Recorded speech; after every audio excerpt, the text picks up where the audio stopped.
Imagine you're standing in a store holding a beautiful leather jacket. The price tag says $500.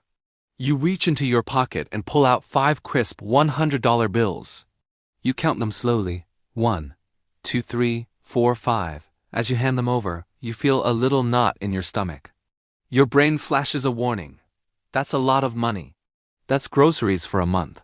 That's part of the rent. That's hours and hours of work. You hesitate. You might even put the jacket back. That feeling? It isn't weakness. It's a self-preservation mechanism. Now, let's replay that scene. Same jacket, same price. But this time you pull out a plastic card. Tap, beep, approved. There's no hesitation, no discomfort, no second thought. You walk out of the store smiling, jacket in hand. Mathematically, nothing changed. You are $500 poorer in both scenarios. But the experience, how the payment asterisk felt asterisk, was completely different. That difference has a name. The pain of paying. And it's one of the biggest reasons why the modern world is drowning in debt. Spending money literally hurts. Brain scans show that paying for something activates the same regions of the brain associated with physical pain, specifically the insula, which processes discomfort and loss. This pain evolved for a very good reason. It's designed to slow you down, to make you evaluate a purchase, to protect your scarce resources. But here is the crucial part. The intensity of that pain doesn't just depend on how much you spend. It depends on how real asterisk the payment feels. Cash is painful. You see it. You touch it. You physically watch it disappear from your hand. But cards? They dramatically reduce that pain. You're not really losing money. You're just swiping a piece of plastic. Contactless payments reduce it even more.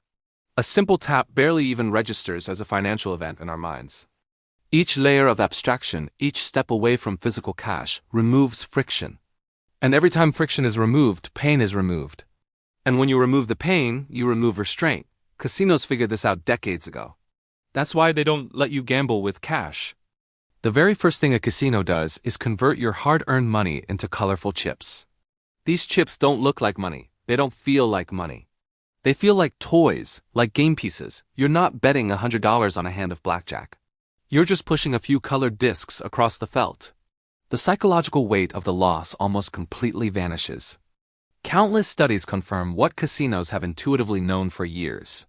People gamble far more freely and recklessly with chips than they ever would with cash, because the transaction just doesn't feel real. You aren't losing money.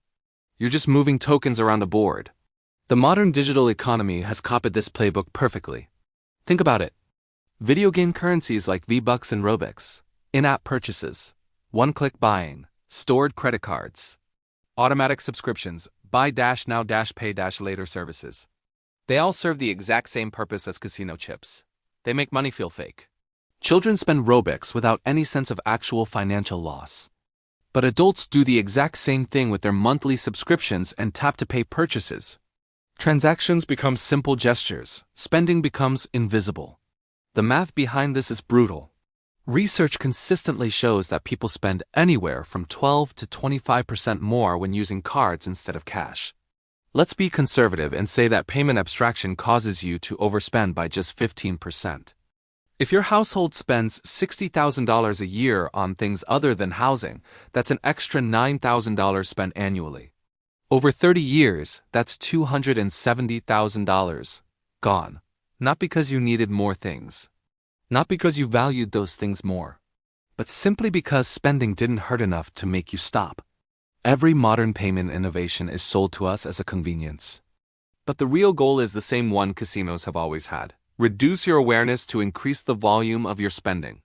Amazon patented one-click buying specifically to eliminate that moment of hesitation. Apple Pay was designed to feel smoother than thought. Installment plans slice up the pain of a large purchase into tiny pieces so that none of them really register. The easier it is to spend, the faster your money moves. And money that moves fast usually moves away from you. So how do you fight back against this powerful psychological manipulation? You don't have to reject technology entirely. You just need to reintroduce a little bit of healthy friction.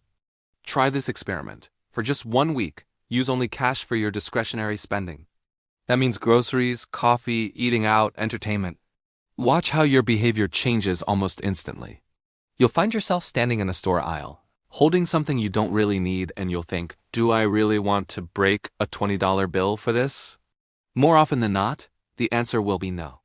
If using cash all the time isn't practical for you, there are other ways. Turn on instant transaction notifications on your phone.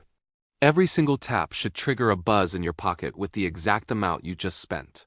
This immediately reconnects the action with its financial consequence. For online shopping, delete your saved credit cards from every website. Force yourself to get up, find your wallet, and manually enter the numbers each time. That simple 2 minutes of friction can save you more money than any complex budgeting app ever will. Pain isn't the enemy here. Pain is information. If you touch a hot stove, the pain is a signal that tells you to pull your hand back. It saves you from getting burned. Financial pain does the exact same thing. It saves your financial future. By numbing that natural protective pain with plastic and pixels, we're essentially leaving our hand on the stove while our finances go up in flames. The goal isn't to make spending easy. The goal is to make spending meaningful. This is the Financial Sketchpad, where we draw out the hidden math behind your everyday decisions. If this changed the way you see spending, you already know what to do. Thanks for watching, and I'll see you in the next one.